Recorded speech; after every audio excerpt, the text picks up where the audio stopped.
Thank you for tuning in to another episode of my Veterans to Success podcast.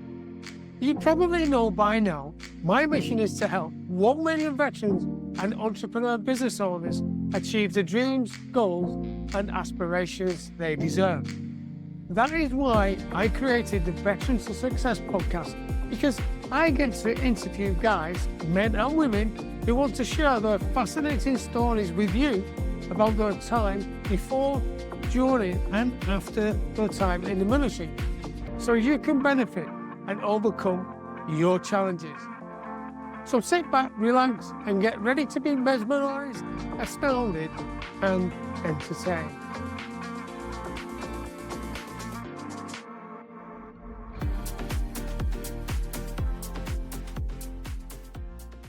Hello, Alexa. Thank you for joining me.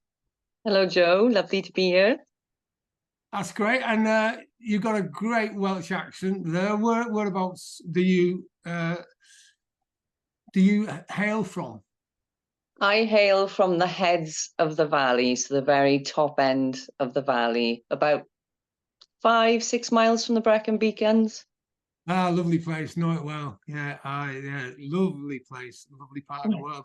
So, yeah, we've had several chats, well, more than a lot of chats actually. We got to know each other over the recent past after I met you through someone else who's also been on the podcast, Adrian Banksy, who's a lovely fella and a good friend of mine.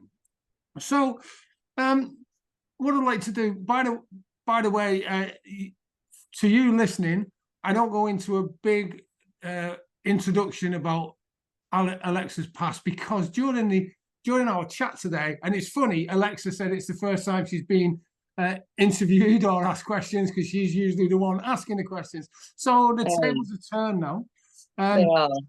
Yeah. So during our time together, I want to bring out the past, because you have an absolutely phenomenal story, which is intriguing, challenging, and also coming out the other side successful. So tell me a little bit about your time before the police, before you joined the police. So are we starting from the year dot, or? Yeah, you can start wherever you feel comfortable with, Alexa. The purpose of the question really is to build your credibility, which I know you've got, on what you're able to speak about. So by the end of the podcast, we will know exactly your history, exactly where you're coming from, and exactly where your future lies, and how you want to help people get even better results. Yeah, no problem. I was born to a family. I was the 5th child, born to my mum and dad. However, 2 of my sisters had passed away in early childhood. They were severely disabled, and my mother suffered with what I would describe chronic PTSD. And even though my mother and father were absolutely lovely, I grew up in a household of people who were very sad. The family, around my mother and father were very, very sad. And I think as a child, you learn about it without being told. It's almost, you become aware that the adults are not, in the best place, and they're trying to do, the best that they can. And I think that from a very early age gave me a skill of being able to read people and to be compassionate to people, because, a lot of the people that I loved very much had been through so much. And I think it gives you, from a very young age, quite a humble standpoint in how to treat other people, especially people who you care about very much. And I remember my parents often being incredibly detached. Often they would bounce between being incredibly affectionate to being almost vacant, just existing. And my siblings who survived, me, Joanna and Gareth, were very, very much aware of this from a young age. And strangely enough, we've all gone into the public services. We all have caretaking roles in the police, teacher. My sister is a psychiatric nurse. So we've all joined the public services. It seems to have been a very important part of our family history. But I went to school, did very well academically. However, as a teenager, I got into a very, very violent relationship with an older man. And that was incredibly extreme. And after 2 years, I was able to get away from that situation when I actually decided to tell a close family member. But that experience, although which was quite terrifying, actually catapulted me into a real passion for domestic abuse and domestic violence, which is what I started my career in just prior to the police. Right. So, Thank you so much for sharing that with me. Now, it's interesting because some people, not me and not many and not listeners, but some people would pick up that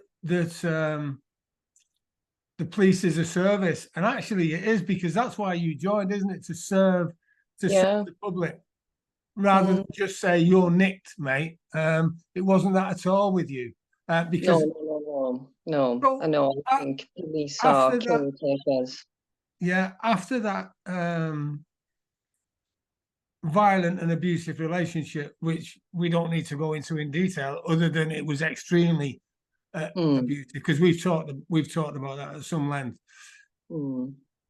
The fact that you were able to come through that and recognize, because I suppose you had two ways to go, didn't you? You could have either gone to complete failure and meltdown, or you could have actually used it as a driver, and you chose to use it as a driver and look at how you could help domestic and physical abuse, didn't you? Oh, absolutely. And I was quite gifted as a child at art. I'm very, very creative, absolutely adore art. And I found that through that violent relationship, I was doing my GCSEs, and art was my favorite subject. And I got an A star, I think, because with all artists, when you experience adversity, it often can drive incredible work. And I was able to express myself, even though I was suffering silently, through my art. And I thrived. I went to university, studied fine art, and that actually was very therapeutic. But inside me was this real need to protect vulnerable people, because I think even at a young age, I recognized how vulnerable I had been, and how hard it was for me to communicate with people. And I didn't want to see other people going through the same, or instead of being naive, to try and help them and give them a voice. Yeah, brilliant. So it's interesting that you touch on the art there, because I know you are creative. I was listening to a psychologist speaking about and interviewing someone about how they help the children become silent and focus on stuff. And they said that for about half an hour every night when the school children come home, two girls they were, they sit around the table and they just let them doodle. And at that time, there's no arguing, there's nothing, because they're able to express themselves through the pencil or the paintbrush on the paper. So, and they said at the weekend they get together and sit around for an hour, and it's just peaceful. So it's interesting. No, I absolutely agree. And I will say my mother's nature is quite similar to mine. My mother is very cultured. She loves art, and she's always encouraged. And I think because of my mother's own suffering, she knew almost that I was channeling something which was bigger than myself. And my house growing up was full of books, full of pens, paper, paints. And it was something which we were all encouraged to do. And we were all very good at it. But it seemed to be an area that I was particularly passionate about. And I still am. That has never gone away. Fantastic. So maybe if you're listening and you've got children, have a go at that. Just let them doodle and get artistic. So now you're at the stage. What triggered you to go in the police, and how was your recruitment process managed, and going through recruitment to becoming a police officer? Well, I got a job. I was particularly interested, and I think I was a bit before my time. I had studied in Cardiff, and I was friends with a lot of people who were from Spain, Bangladesh. They were from all over the place. And domestic abuse is something which I would speak about, and I started to become interested about domestic abuse within minority cultures. So I actually applied for BAUZO, which is the Black Asian Women Step Out, and it's a domestic violence refuge, especially for people from minorities who suffer, horrific circumstances, situations. And, I have struggled as a white woman in Britain. However, when you have, the other issues on top, I felt quite empowered helping people who were more vulnerable than myself. That was really, really important. And when I actually worked at that refuge, I started interacting with the police quite frequently. And it was quite silent, my decision. I applied without telling anyone. And I remember a letter from the police arrived at my mother's house, and I hadn't told my mother. She probably thought you were going to court or being charged. Yeah, she was terrified. But my brother, who was a school teacher, was present, and they phoned me at my place of work, and they were quite hysterical on the phone, going, Alexa, there's a letter here from Gwent Police. There's a letter, and I said, open it.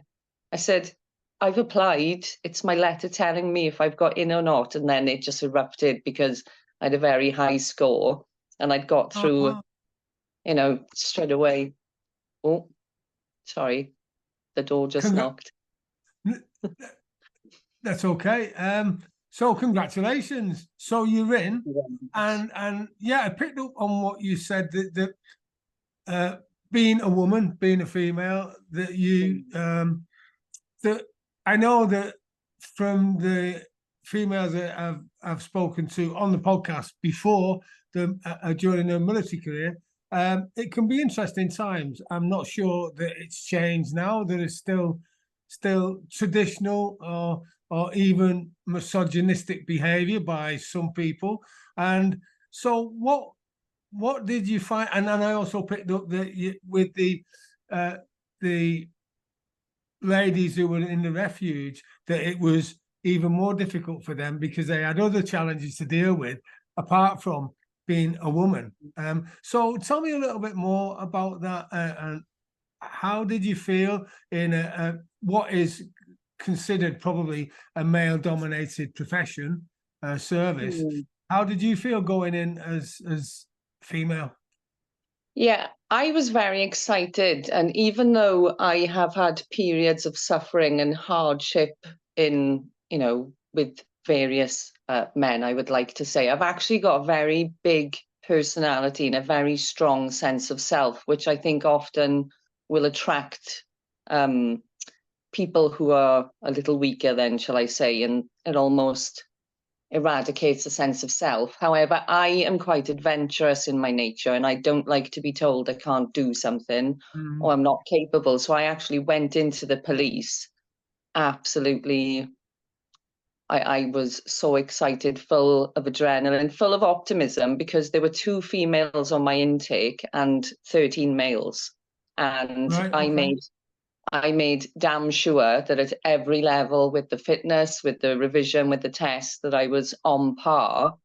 And not, because I have anything against men. Some of my closest friends are men. It's just I'm naturally quite competitive. And I just thought I can do anything that these other people can do in a positive way, not in a toxic way. And it has gained me a lot of respect, amongst the serving male officers. Good, that's great, and I wholeheartedly agree. Being competitive is good, and you've probably heard the phrase "second is the first loser" if you want to get really competitive. Definitely. So and that was something that was drilled into me in the military about being competitive and just being the best that you can be, because you may not always. Absolutely. And I think it's good when people see someone who is passionate, because I was passionate with my art. Do you know what I mean? And I knew my worth. I knew that I brought something of value. And I suppose anything that I am passionate about, I apply the same mindset and, you know, working with people. I love physicality. I love getting hands-on. And I thought, right, to be able to do this and be safe, I need to be as fit as I can be. And so it was always something which was a joy and never a chore. Thank you. So you're in the police now, you're established, you've passed through the recruitment process, and you go to your first posting or nick or however you address it. What happened there and what did you decide to do? Well, I started as a probationer and I was put onto a team of incredibly eccentric human beings. I think, you know, I grew up watching The Bill. I hadn't really had much interaction with police at all.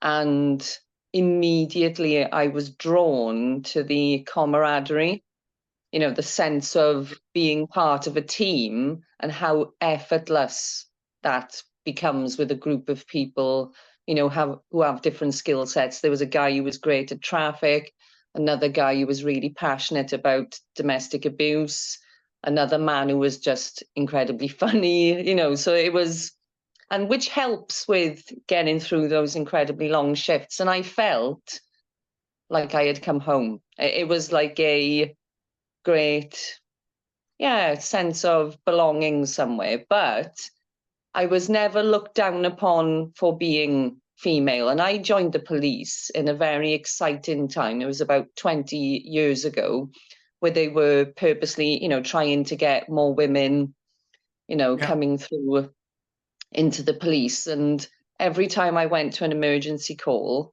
I was expected to do exactly the same as the boys, which I loved. Do you know what I mean? It was not a, you know, ever, oh, she's a girl, she can't do this. You know, it was like, have a go at this, see how this goes. And I just loved it. I really absolutely loved the, you know, the excitement, the sense of purpose. It seemed to be everything coming together, which was important to me. Good, excellent. So you're going through your police career now. When did it become apparent that things weren't really going to plan as you planned them? I got to be honest, I think the plan initially was, let's see how this turns out and just make the most of it. And I had actually met a serving officer and had become pregnant. I had 2 children, which came with its own, I don't want to say issues, that's the wrong word. So I was still working shift work, 6 days on, 4 days off, and having to do shift work with 2 very, very small children, not sleeping very well. That had an impact. And there were government cuts to police officers, which then thinned out a lot of the officers on the ground. So the volume of work was increasing, you know, with less resources. And I had 2 children. So I think the landscape had changed. And it's quite quiet. Change happens quietly and you adapt and you try and get on. But I had started suffering with what I would describe as like hypervigilance. But it was very normal because most people I knew were, you know, they were quite hypervigilant. So when you're the same as everyone else, it doesn't feel like suffering. No. You know, when it's quite, and, you know, it's peaks and troughs also because we had so much fun together. We enjoyed each other so much. You're going to work for relief and to be with your friends, with your colleagues, because it's more than just working on a team. And I'm sure this is the same in the military. You know, the people become your family. They are, you know, your tribe. And, you know, so you're getting this great sense of belonging and, you know, fun and, you know, but then also it's all the horror which comes with what you're actually doing day in, day out. So I think it just starts eroding, you know, quite slowly, quite quietly. And I had become ill before I actually knew that I was ill. Yeah. So, and only talking about what you feel comfortable to, you mentioned you know, you've got a great team around you, good camaraderie. The fact is that you're in a hypervigilant state, and you go into some scenes and it's quite horrific. So when was it that you realized that, to put it in that term, the wheels started coming off, or wobbling at least? Yeah, so I had left my husband. I had decided to separate. And even though I had made that decision, that's not an easy decision to make. And because I was incredibly unhappy, and I thought that my life would get easier, but it actually got much, much harder. And I can't go into great detail. No.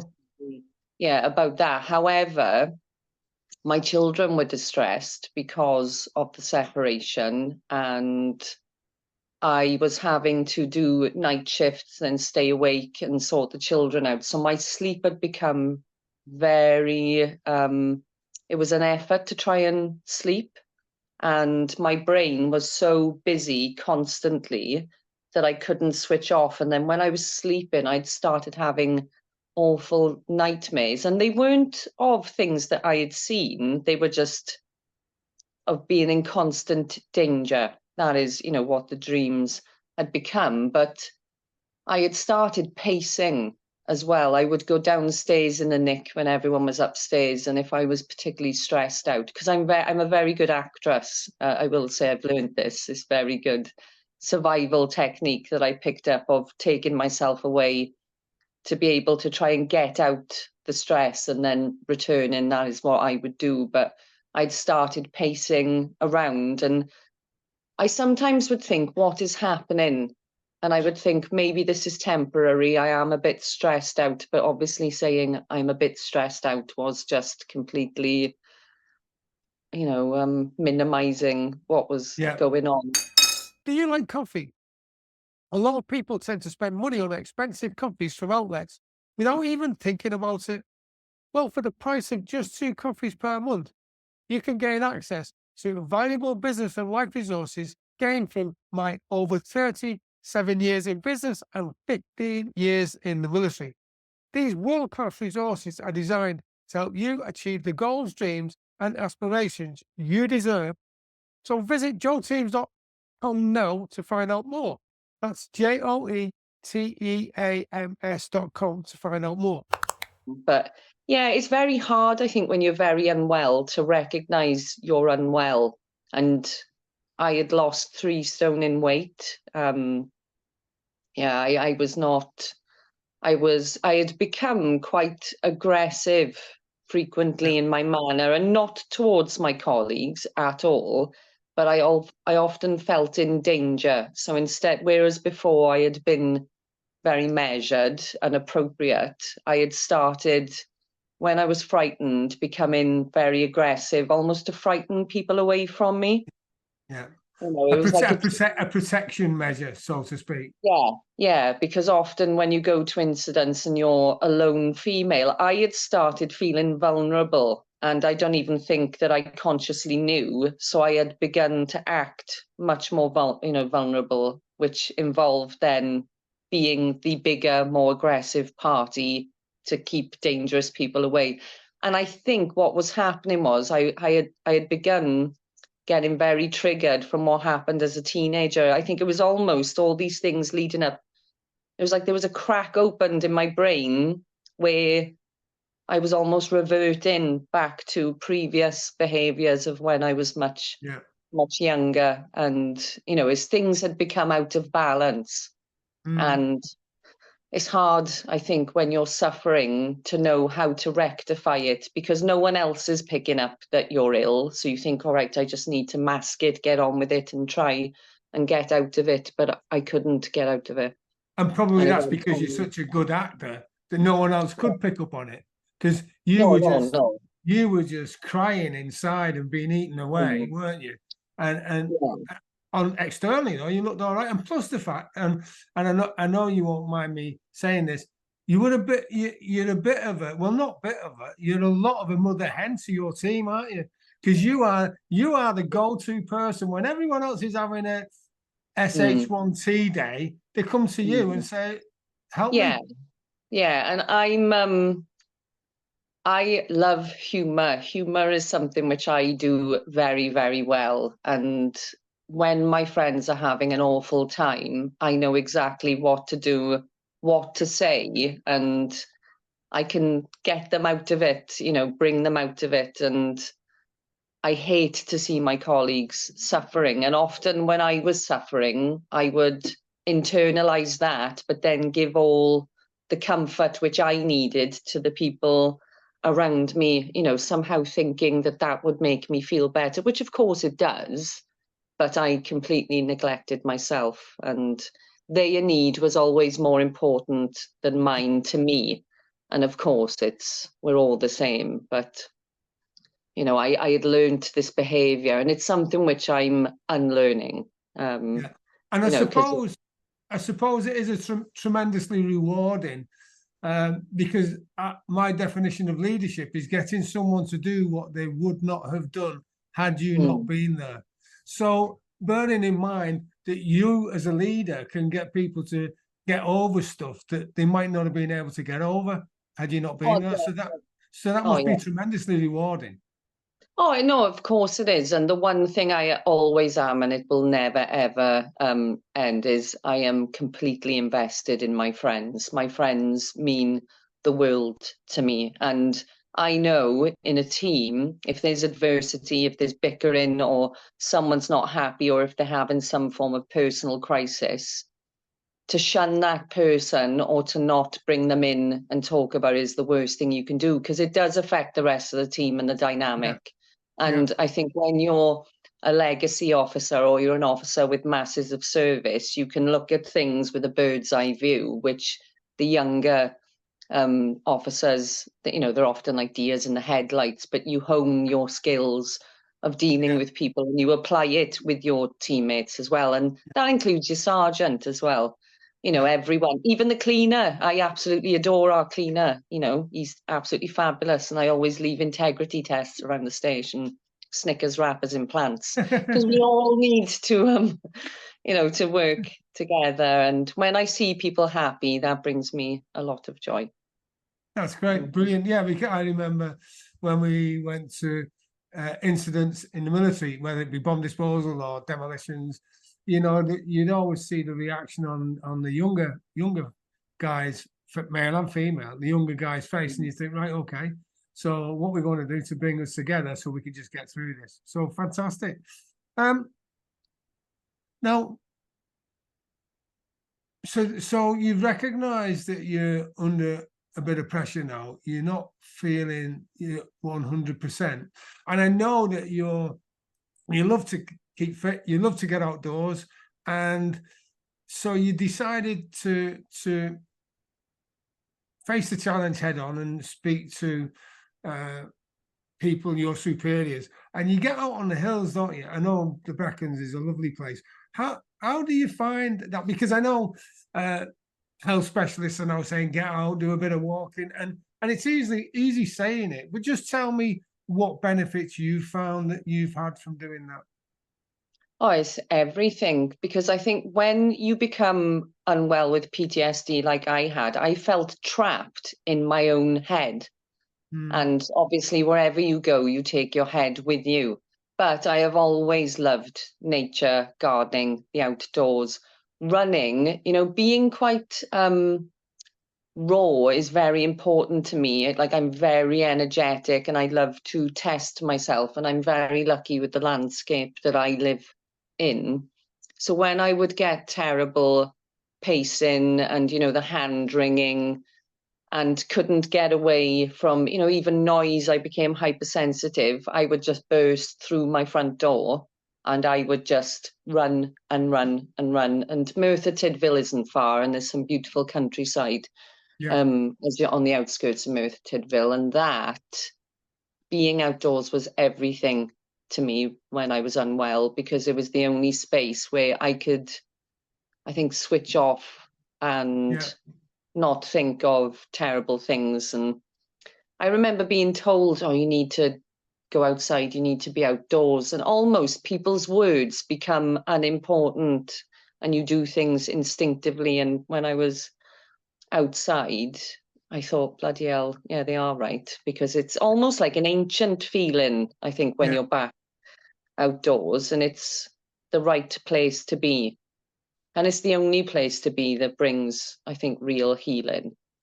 You know, Yeah. sitting in a dressing gown in a house, pacing back and forth, you know, not washing, not dressing. When did that ever solve any problems or mental health issues? But when you're that unwell, that is what a lot of people, you know, resort to. So remembering I had to get outside was very important. But I did also go to a woodland rehabilitation centre for veterans. Right. Yeah. Tell me about that. Yeah, it's called Pen y Graig, and it's in Monmouthshire, which isn't far from me at all. And there's a retired police inspector from the Metropolitan Police runs it, and he does it for military veterans and blue light services, so the ambulance, fire and police.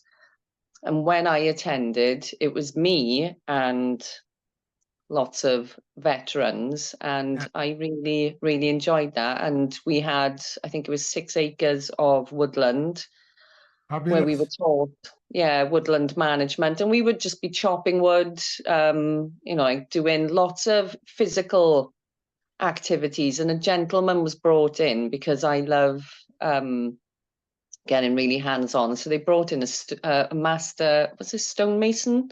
Yeah. Yeah. Oh, wonderful man, and he's ex special boat service, Right. and he's Okay. now a stonemason. And he was brought in, and I did dry stone walling with him. Oh, And fabulous. yeah, there was loads of activities, and because I was creative, they brought in English people to do poetry, story writing, and the veterans and I.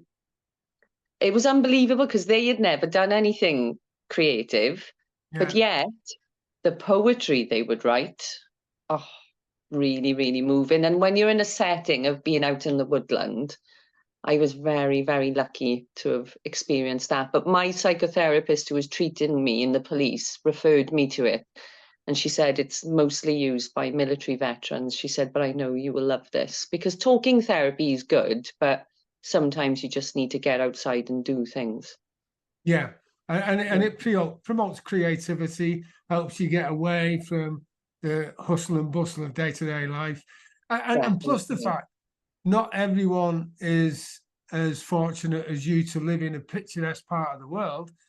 Some people live in the city and just come out of Mm, one concrete block and are faced by a whole load of other concrete blocks. So to get to somewhere like that is absolutely brilliant. So thanks for sharing that. No, so you recognise the wheels have fallen off. You go to counselling in the police. You've got you diagnosed with PTSD. You now decided to do something about it. And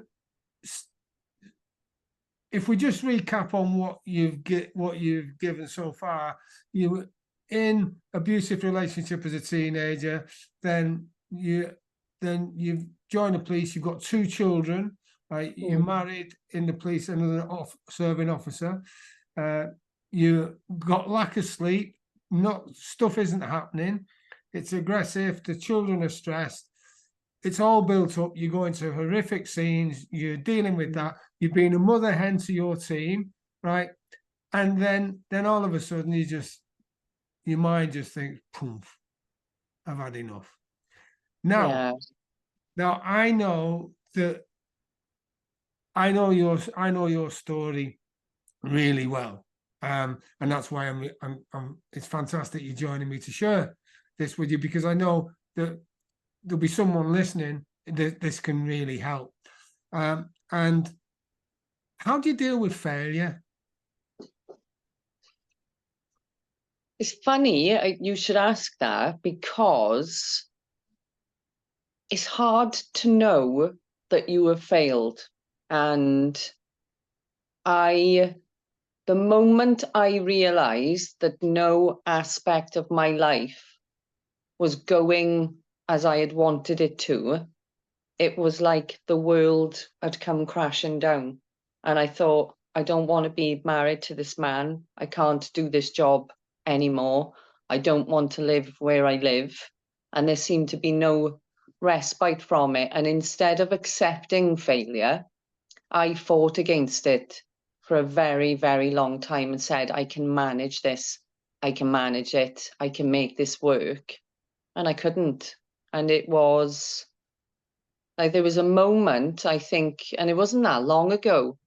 It was a few months ago. I just thinking, I I'm not, yeah, it's gone. It doesn't matter anymore. It's like dropping a massive, massive burden, admitting that it hadn't gone to plan, but that was okay. Yeah. And I hadn't lost everything that I thought that I had. I have two incredible children. I have got a 20-year career, which has been incredible. More knowledge than a lot of people in, specialist areas. I live in an incredibly beautiful part of the world. So it's almost by going, this was awful. This didn't turn out how I wanted. I'd given myself permission to start again. Yeah. And that was very important with failure, actually. It's like almost twisting it around. With failure comes new starts. So Yeah. it's not failure, it's actually an incredible restart, which a lot of people don't get to have because maybe they can survive in the more mundane or not be challenged. The comfort of the familiar as Yeah. Yeah. opposed to putting themselves out there. Whereas a lot of what happened to me was out of my control. I've suddenly now realized actually I've got an incredible amount of control over my life, my destiny, my finances, my children, myself. Do you know what I mean? It's fabulous. It's actually turned out quite well for me, and I never thought I would say that.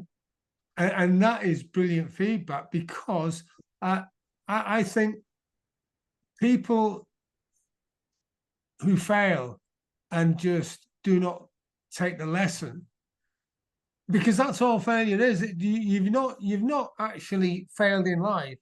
Something's not gone to plan. Although I must say that you had an awful lot of stuff that was consecutive that may have made you feel like that at times. Mm. It's about saying, right, okay, so from that failure, what have we learned and what can we do better? Because that's what we have to do all the time in the military. I mean, there's not a, like, usually speaking, I know that the formula was 60-40. If we've got a 60-40 chance of succeeding, we're going in. Mm. 50-50 is a bit iffy, but then again, we've done that as well. But it's about, right, okay, what went well? What can we do better next time? And then it's about going forward. So you got to that position, Mm. and you said a few months ago, that's interesting, because I want to talk to you now about the importance of having a good coach or mentor, someone who can help you get through stuff. How important is that to you? Do you know what? I would actually say, as a person who has had EMDR, various CBTs, counseling, you name it, I've done it, I've had it. And even though I know it's a process, most people who are suffering know what has happened to them. They know why, they know their own part in it, they know other people's part in it. And talking about it incessantly, not that I'm against it, because I think it's whatever works for the person, but with me, it was just keeping me in the past. And I Yeah. desperately wanted to get away from the past. And then you keep going to see, and they're going, oh, what happened? What happened? What happened? As opposed to a coach or a mentor who says, like you said to me, well, what do you want?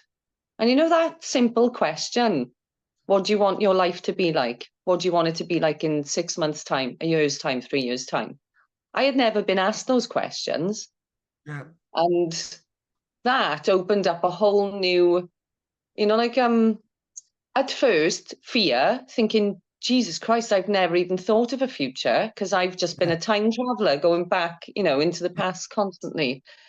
And so it's that I thought that was really important. Whereas a coach or a mentor will do that because they're saying, look at these positives, look at what you can have if you assert yourself, if you have a plan.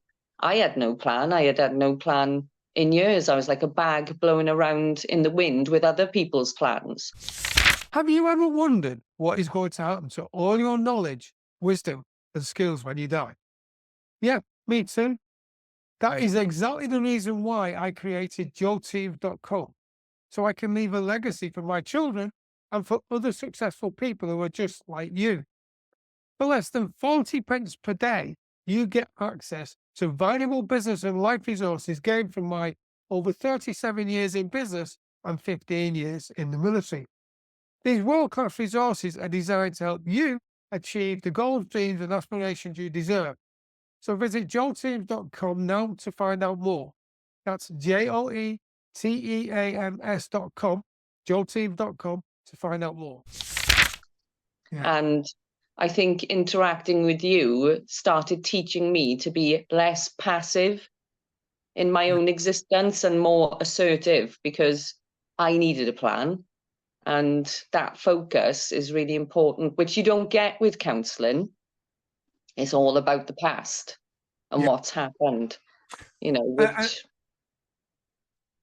And thank you for that, because I loved working with you.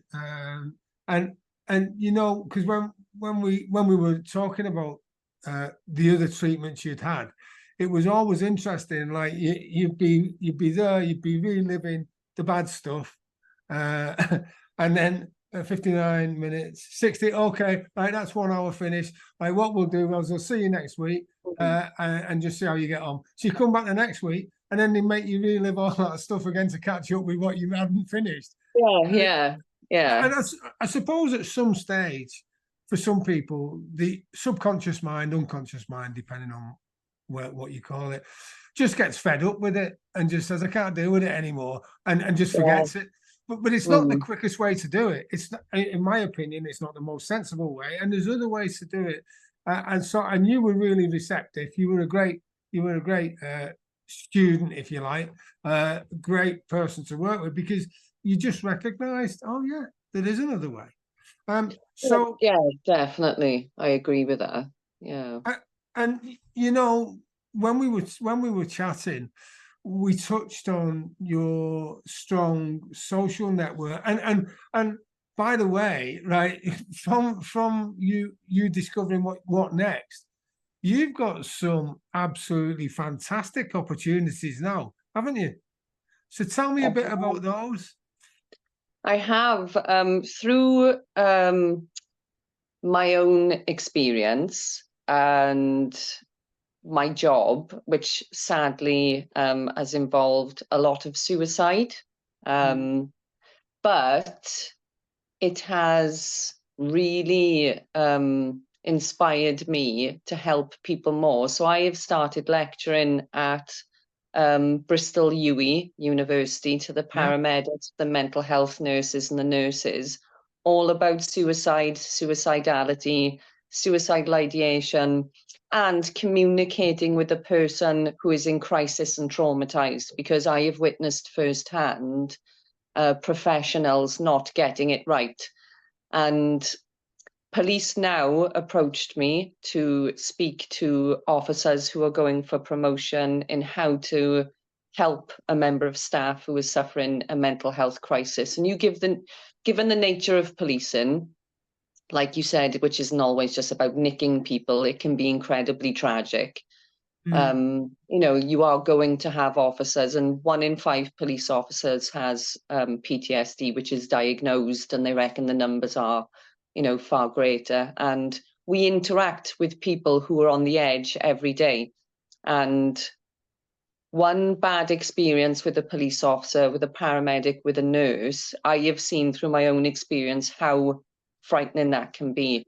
So I am hoping, along with my policing career, to be able to, you know, go into this area more, because domestic violence is my speciality. I'm a domestic violence champion officer, but also a lot of the people who have suffered domestic abuse can become, you know, they have self-harming behaviors. They, you know, can become suicidal. So they all tie in together, and it's amazing that through my own suffering, it's created this opportunity for me to specialize in this area of people who need, you know, a lot of help. And it's an honor for me to be able to help people. I'm really excited by it. Fabulous. Now, what at this point I would usually asked the question about transitioning from the military and what tip you'd give, which is still okay to do. What I'd like to focus on this, because I know you're a genius in what you do and the understanding of domestic violence, how to deal with suicide, PTSD, how it can manifest itself, the way that females can be undermined by males, how you can overcome that. So what tip would you give to someone who is, whether it be someone in the police or the blue light, because you know the paramedics as well see a lot, and firefighters and prison. They're not blue lights so much, but they are public servants.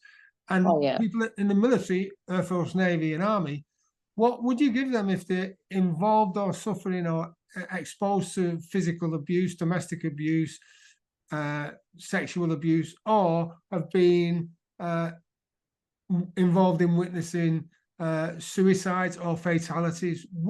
What's the one thing that you'd say to them to do? I would say to be as authentic as they can be, because the moment you alter your behavior, whether you're giving care to a person or you are the person suffering, if you start masking that to please other people, you are going further and further away from coming back to yourself. So I would say, if you are upset, cry. If you need to speak to someone who is empathetic, speak to someone, but give yourself, you know, almost a structure to it so that you can pull yourself back up. So you're giving yourself the right attention and you're giving yourself what you need, but do not pretend to be okay for the sake of other people, because the people who love, adore you and care about you want you to be well. So the longer you put maladaptive ways in place of getting through it, you will start losing yourself. And I think it's just so important for people to be able to come back to themselves, and for the people who love them to allow them to do it in their own time, in their own way. Thank you. And then finally, I know that you have already alluded to the fact that over time you have amassed this experience in lots of areas, and now you're looking, excuse me, at a future which is really bright. You're going to be helping other people in your sector, profession, service, to help them deal with things better. How important is it for people in the military or public service sector to recognize how valuable their skills are, so when they do need to leave and transition to becoming a civvy, if you like, how important are those transferable skills in your opinion? They are. I think people from the military and from the police and other sections, because we're institutionalized, which we are, and often we think, well, what good is this? What good is this knowledge? Like, what good is this, you know, like being brilliant at dynamic risk assessments, working well under pressure, you know, great communicators. We all have these skills. And the private sector, if I had £1 for every time I have been approached by external people, which I have quite a lot, I would probably be much more rich than I am now. And people, you know, they're really drawn, or companies outside the services, the discipline of, you know, such people being able to, you know, make decisions quickly, being able to, you know, lead, but also take instructions well. These are things which we do, all of us, services and the military. It's second nature, and it is hardwired into us. And when you go to, you know, the private sector and you're able, you know, to give them these skills, they think, good God, you know, these people are very dynamic, and we forget how dynamic we are. Do you know what I mean? Because we're with loads of other dynamic people with specialist areas, but we can learn things so quickly, and I think we devalue ourselves. And, you know, it's important to understand how desirable the skill sets we have are, you know, in the private sector. And again, it's that discipline of being able to deliver goods in certain, like timeliness, because we're conscientious, because we're used to working under extreme pressure, which other people will never fathom or understand. Yeah. So, to go into a job in the private sector and they go, oh, we need X, Y, and Z, we go, Peter cake. Do you know what I mean? I'm used to working in far more horrific situations. And I think, just remember how great you are, because they all are, all the veterans I've met, they're incredible people, and they've gone on to do, really well. Yeah, and that's interesting. Thank you for all that feedback. It's interesting when you're swimming in a pool, if you like, with everyone who's doing pretty much the same. All right, there are people who are slightly ahead of the curve and people who are slightly behind the curve, but generally speaking, you're all doing the same job. So excellence isn't as easily recognizable. As soon as you go into this big sea of sameness in Civvy Street, then you recognize, wow, I'm a blue whale, or I'm a dolphin, and I can move as fast as you like. And Well, listen. Absolutely, I agree with that. I think, always remember your worth. And what are the famous words? Know thyself. Do you know what I mean? That is really, really important, I think, with any person, because we are all unique. And I know there's no one like me, and I know there's no one like you. And as I'm getting older, I understand it more. Good. Well, Alexa Brown, thank you so much for joining me today on the Veterans to Success podcast. It's been an absolute pleasure speaking to you. You take care, and you listening, have a brilliant day. Thank you. Bye-bye. Thank you. JoelTeams.com is a resource I have created to fulfill my mission to help 1 million veterans and business entrepreneurs like you achieve the goals, dreams, and aspirations they deserve. JoelTeams.com is jam-packed full of valuable resources specifically designed to help you on your journey to success. Visit JoelTeams.com now to find out how you can join and start your journey to success immediately. That's JoelTeams.com, JoelTeams, JoelTeams.com. And until we meet again, have a brilliant day.